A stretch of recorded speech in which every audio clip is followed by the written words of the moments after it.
very few blue creatures that looked playable, as well as the fact that, like the spells like Thassa's Rebuff are just not as good as they look on paper as well. So. Absolutely. Well, we are going to be underway. We see at turn 1, Brian is on the play. He leads off with a Breeding Pool, and then will be Judge's Familiar from Danny on the other side of the table. Yeah, so this matchup is all about whether or not the control deck can stick an early threat, kind of like a Jace or a Cure to lock down the more important cards, and then follow that up with a Supreme Verdict. If he's able to do that, the Mono Blue Devotion is all about spewing their hand onto the table, and if he doesn't, apply enough pressure, Brian's going to be able to play things like Sphinx's Revelation and just removal him out of the game. But it's really difficult for the Mono Blue decks to actually play around Supreme Verdict because they can't counter it. Sure, especially I know Game 1, Supreme Verdict is considered one of the strongest cards in this matchup. Yeah. We see Danny just playing headlong into that. Judge's Familiar into Frostburn Weird. Brian's running right now with just land drops. Yeah, so one thing you actually noticed Brian doing, he had multiple Skylands in his opening hand along with the Breeding Pool, and what Brian did is since he was on the play, he opted to lead with the Shockland so he could get more information about what he wants to scry for with his new temples. That way, once he sees the turn 1 Judge's Familiar, he's like, oh, I need to dig specifically for Supreme Verdict and Jace, and then hopefully like later on in the game I'll find a Sphinx Revelation, and that's one thing that a lot of newer players do. They see, oh, this comes into play tapped all the time, I want to play it on turn 1, but then you look at the top card of the deck, it's like, oh, it's a Dissolve. Maybe I want that, maybe I don't, but then your opponent plays Judge's Familiar and you're like, that was awful. I don't want to draw that. They're not just taplands, they're also kind of mini spells in a way. Right. There's very little card selection in Standard, and the Skylands are definitely able to take hold of that, and I think that Brian's deck does a great job of doing that with so many Skylands, and hopefully, like when he starts playing things like Kiora, you'll see just how powerful the Skylands can be, because he goes like Kiora, draws a card, follows up with a Skyland, finds exactly what he needs next turn, like an Elspeth to cast or something like that. So. Well, Danny that turn swung in with no fear of the 2 open mana with Frostburn Weird and Judge's Familiar, dealt 2 to Brian, and thanks to Judge's Familiar was able to safely just cast into a Nightveil Spectre. So now he has 3 creatures on the board. That's got to put a lot of pressure on Brian to sweep the board. All right, now Brian's here. He can't really. He's ticking up Jace, but I think this is a pretty big mistake because. Oh no, it's actually. I apologize. I thought it was going to be able to do 5 damage to the Jace, but he can only do 4, so never mind. Yeah, Danny can't actually kill the Jace this turn. Yeah, I forgot the Jace actually invalidates the Judge's Familiar, and I was counting that as 1. But right. If he pumps the Frostburn Weird 3 times, he can hit it for 4 damage this turn. But he probably wants to try to hit a free card off the top of Brian's deck with the Nightveil Spectre, since he's not going to be able to kill the Jace. But there is value to putting Jace at 1, because then Brian's not able to dig for a Supreme Verdict next turn. Yeah. Absolutely. So that we are back on Danny's board. The only play so far that Brian has had as that turn 4 Jace, it did tick up to 5. So we have Frostburn Weird, Judge's Familiar, Nightveil Spectre, plenty of blue mana. Really, though, it seems like what Danny wants to stick is something like a Thassa or a Jace or something that I guess wouldn't die to a Supreme Verdict here. Right. Biden, I think, would be the best card for him here. He would only draw 1 card because he couldn't pump the Frostburn Weird after casting the Biden. But, yeah, it looks like he's hitting Jace for 3 and then hitting Brian for 1 and triggering the Nightveil Spectres. Yeah, well, we'll see. It might be a hit for 4. No, you're absolutely right. He did play the land already this turn, though. So if he hits the land, he's going to be unable to cast it. Right. Doesn't matter, though. It's a Detention Sphere. Unable to cast it either way. Yeah. So I think, he already played a land. Yeah, we figured it out. It's fine. Brian is on top of it. So if you're Danny, you saw he thought about casting Judge's Familiar here. I mean, he's already going to get really blown out by Supreme Verdicts. Should he just keep casting things into it at this point? Honestly, that's the problem with Mono Blue Devotion in this matchup.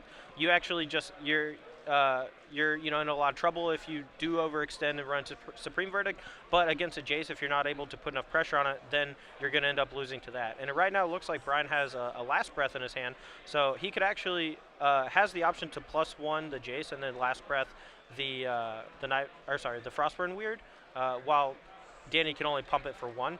However, he opts to just tick down the Jace, look for a Supreme Verdict, which he found, and looks like he's probably just going to blow up the world, play Skyland, then follow that up with an Elspeth next turn if he has a 6th land. Absolutely. He does have the Elspeth in hand, so Supreme Verdict does clear the board. Danny's not going to chance to cast the Sphere. Brian's going to use, as you said, another one of the temples, setting up his draws further. Yep. Imagine he's looking for land 6 so that he can just hit Elspeth. Yeah, that makes sense. His hand looked like it was stacked already. Sphinx Revelation in there somewhere. I'm pretty sure I saw a Last Breath and the Elspeth. And then maybe another Sphinx's Revelation. His hand is a little hard to see. He keeps it tight knit. All right, so we're back. Now pressure is on Danny. He's only made a small dent into Brian's life total. It is still 20-16. He's got to assume there are some haymakers coming out of Brian's deck. Question is, how can he navigate those? Looks like he has another Night Vale and a Judge's Familiar. Yeah, but I think he's stuck with the infamous domestication in his hand. Oof, so I could be wrong about it, but I he thought does I saw have it one in the earlier, main, so it certainly is possible. Yeah. It looks like his last 2 cards are Night Vale Spectre and an Unknown. I thought I saw the domestication earlier, so it could easily be that. Yep, he's going to make Judge's Familiar and Thassa for the turn, so he gets a Thassa down while he has Brian tapped out, but matters not. Brian does have the Sphere for the Thassa. Yeah. And more importantly, if Brian did have a 6th land here, if he were to just cast Elspeth, Danny has the potential to play Night Vale Spectre, make the Thassa unblockable, and just kill Elspeth. So regardless, it's probably just a better play to cast the Detention Sphere anyway. However, Brian didn't have the 6th land, so it was irrelevant. All right. So Night Vale Spectre will get 1 point on Brian. Danny will follow up with, or Judge's Familiar will hit for 1. Danny will follow up with Night Vale Spectre. Yeah. And Brian still with a 5-card hand. Yeah, it looks like he drew a Hallowed Fountain for the turn, so he has the option to cast Elspeth, but he also has some other stuff to do. Look, I don't know if he's got Trips Revelation in hand. He's got at least one, and it does look like more. Hallowed Fountain's going to come into play tapped. Okay, so he's probably just going to Last Breath the Night Vale Spectre, but this is actually an important thing to do. You always want to play removal spells on Mono Blue's upkeep or during like their attack phase, assuming that they have mana untapped already for things like Rapid Hybridization, because if you just main phase it and they Rapid Hybridization their Gain response, you get hit with a 3/3, and that's like 3 extra points that you just don't have for basically no reason. All right, so the attack happens, and as right on cue, Brian will Last Breath the Night Vale Spectre. Puts Danny up to 24. He's going to take 1 off the Judge's Familiar. He's down to still a healthy 14 life. Yep.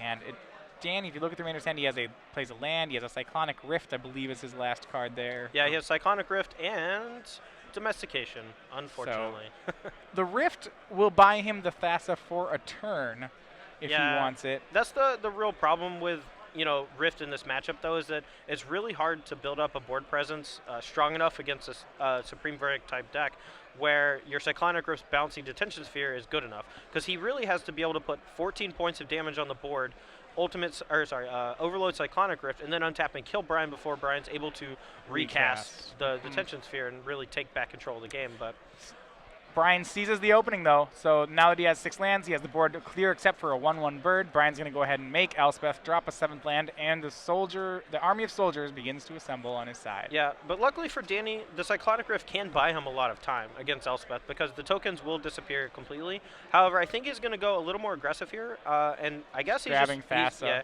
He's hoping to peel Night Vale Spectre, I think, so that way he can play Night Vale Spectre and then make the Thassa unblockable and kill Elspeth for good.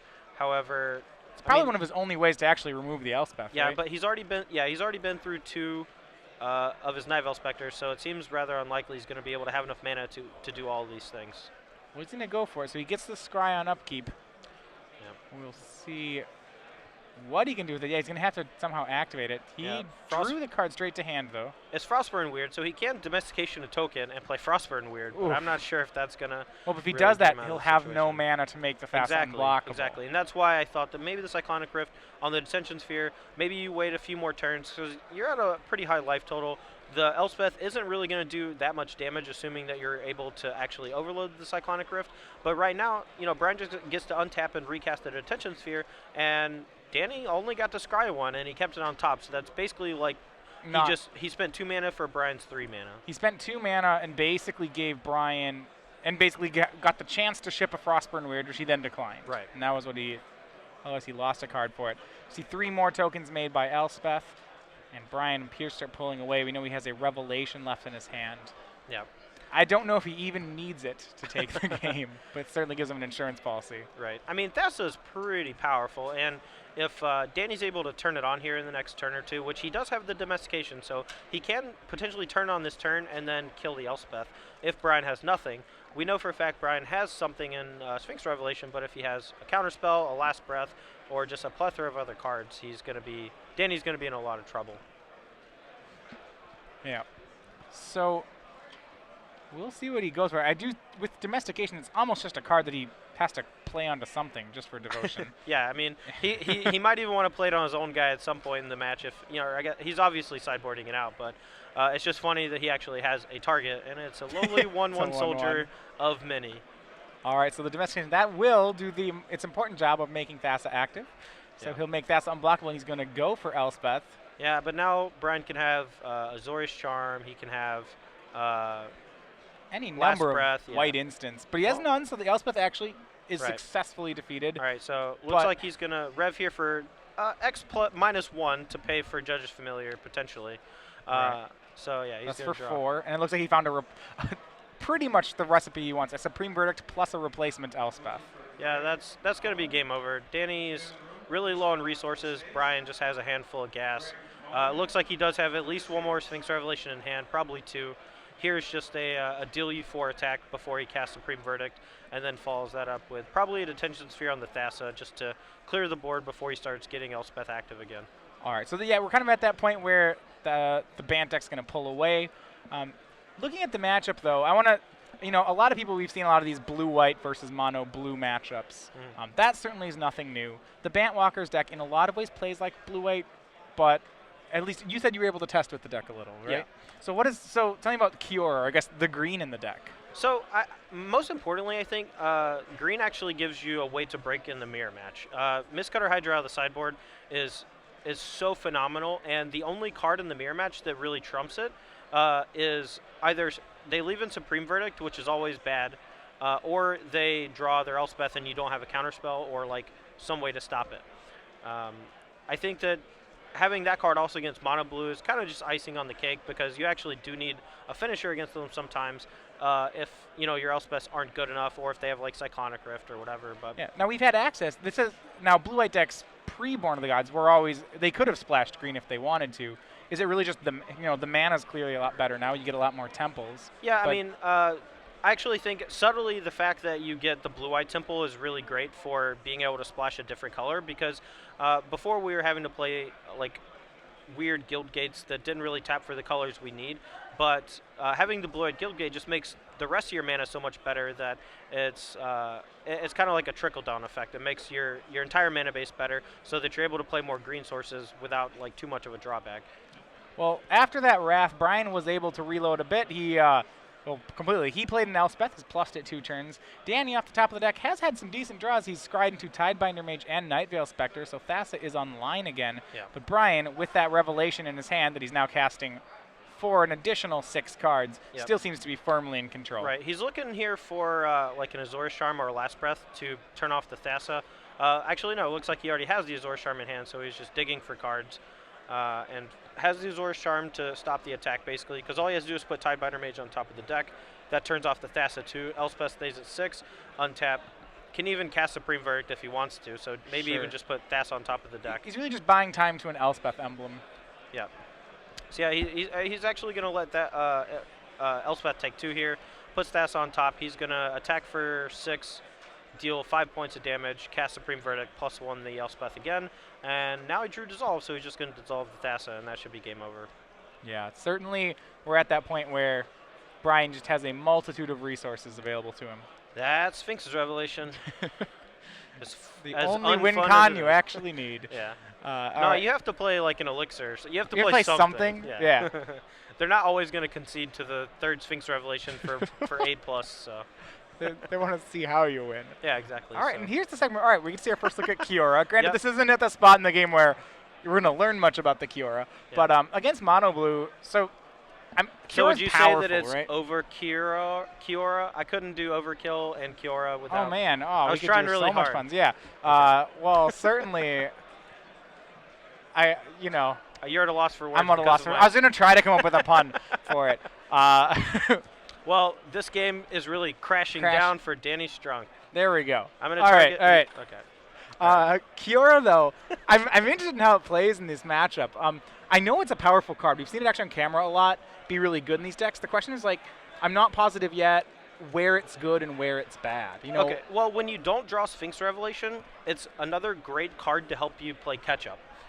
You can stall out their early threats, and then when they play a Thassa, you can prevent the Thassa from being able to like attack your Jace or your Kiora, and then using your Jace to like invalidate the rest of their threats. It's a really good combo with Jace because it allows you to keep their little guys in check and their one big guy in check. Now, if they have more than one big guy, that's when you just cast Supreme Verdict, you know.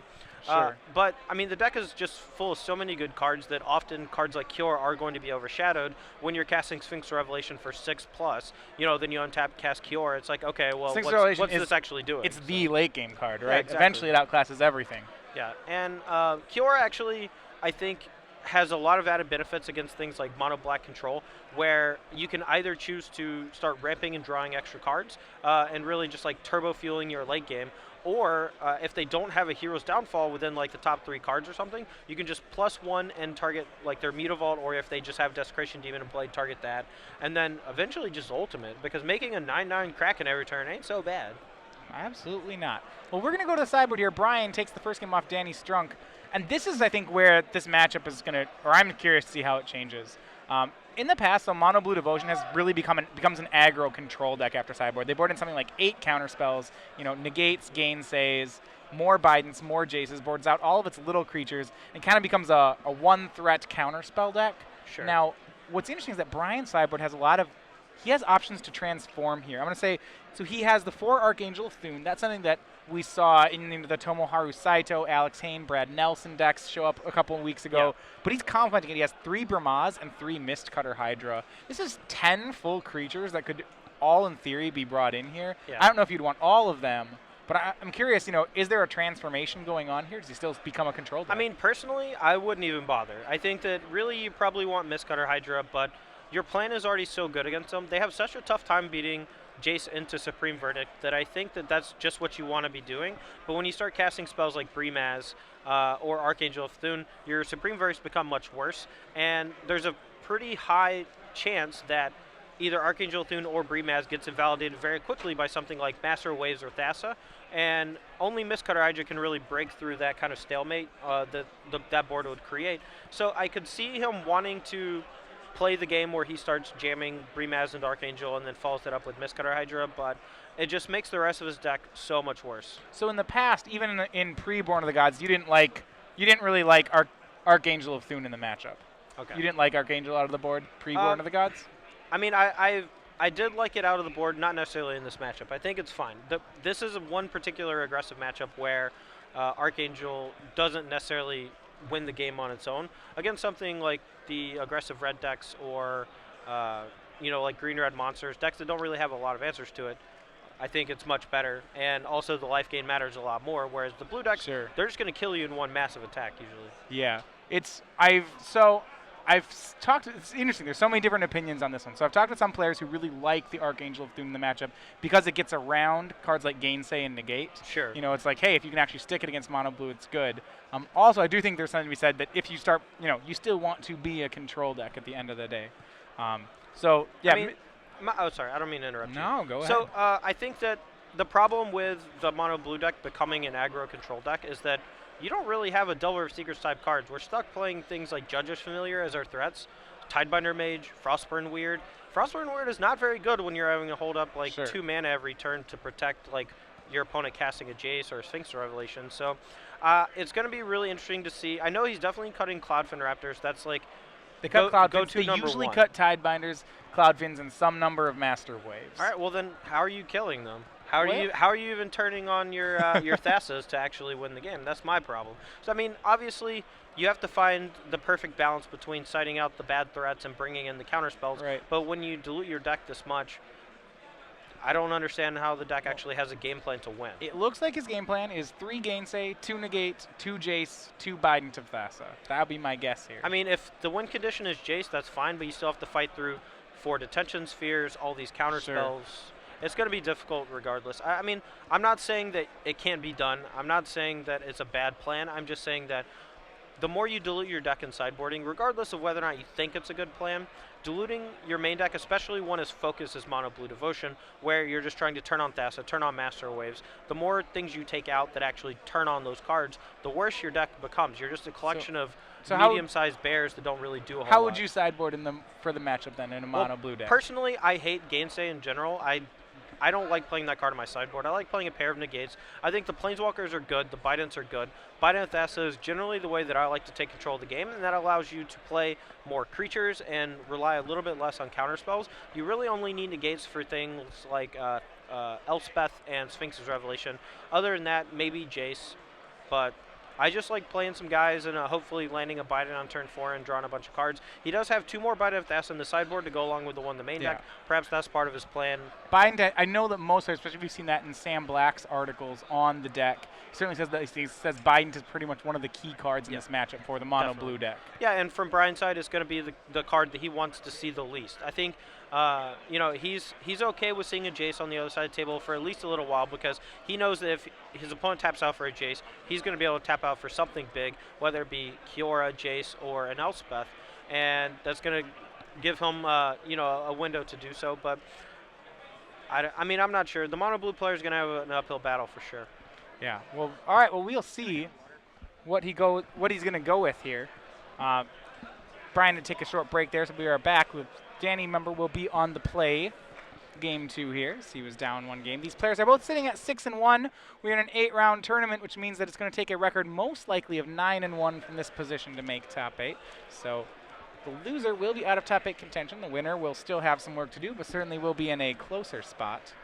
I don't want to bring up the old past or whatever, but you're never really out at X and 2 for sure. I've seen a lot of squeakers come in at the end at X and 2, so I've definitely gotten my fair share of 9th places at X 1 and 1. So yeah, nothing's a lock. Nothing's a lock. Nothing's a lock. Except EXO. I think EXO's usually good. 10-0's probably good unless you get DQ'd. So 9-0's probably. Actually, I'll even go a step further. 9-0's probably good. I don't know, man. You could. I've never seen someone miss from 9-0 in a 10-round tournament. That's reasonable. I have seen like 9-1s miss in a 10-round tournament. I have seen that on mostly on Magic Online. I think it happened once. I saw it once in real life at a Grand Prix in Paris, I think. I remember there was one, and there was a big. That was an issue. Sure. It was a PTQ in Paris a few years ago. Yeah. At a GP, I think, or something. It was like a huge PTQ. There was like just under the cutoff for an extra round, and there were 9 or 10 people who went X1 or better, and 2 of them missed, and it was a debacle. It's designed to be a double elimination tournament. Right. My problem with the whole, Swiss system, the way that they have like the cap numbers, why don't you just trim the number down on the number of people just a little bit on the rounds? It'll be very similar. But you'll just never have that problem if, let's say, you take 20 off of the cutoff or something. That certainly seems reasonable to me. That was my argument, but sorry. Well, we are underway. Danny with a turn 1 Judge's Familiar, Brian with a tap land. Judge's Familiar, one of those cards that that they do sideboard into, and you see he has kept in Tidebinder Mages, and you'll be curving once again 1-1 into 2-2. Yeah, Danny here pecking away with that Judge's Familiar. Brian really just digging for ways to interact early on.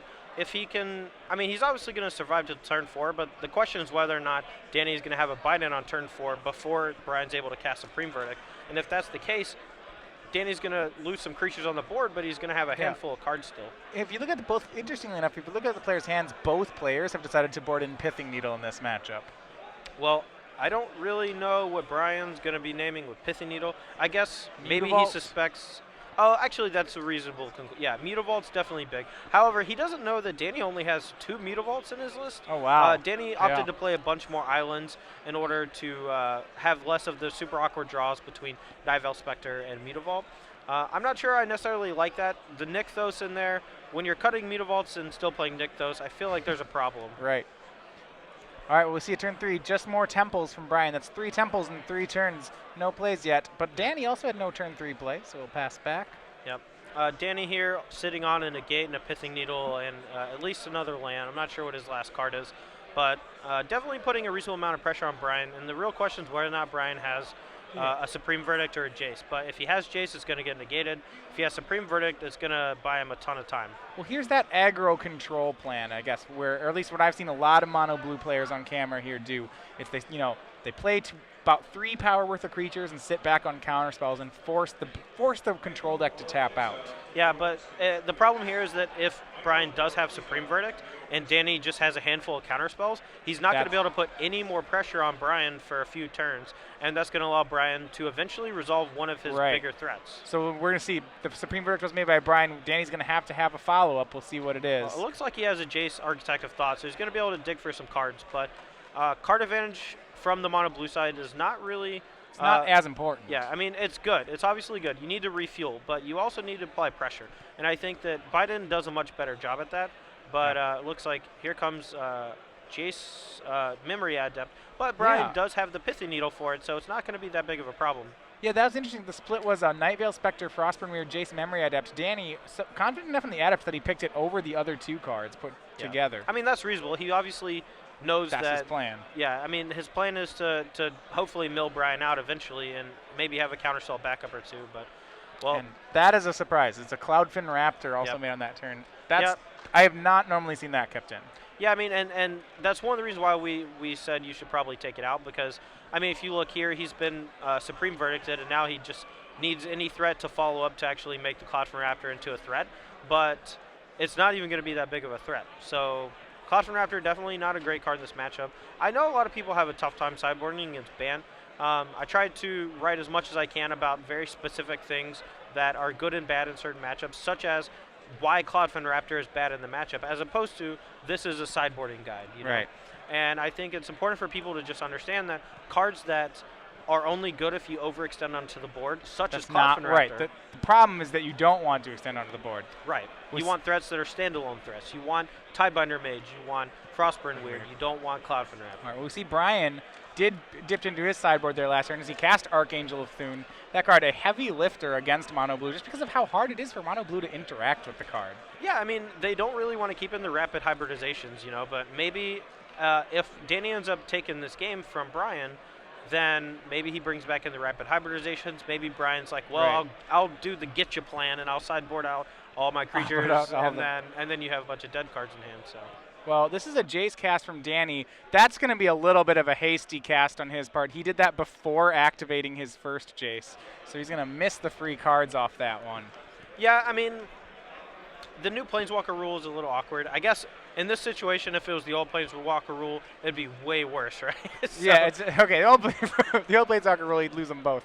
But he is going to miss a free minus, and that's going to set him pretty far back. Yeah, also, it looks like he does not have an answer to Archangel.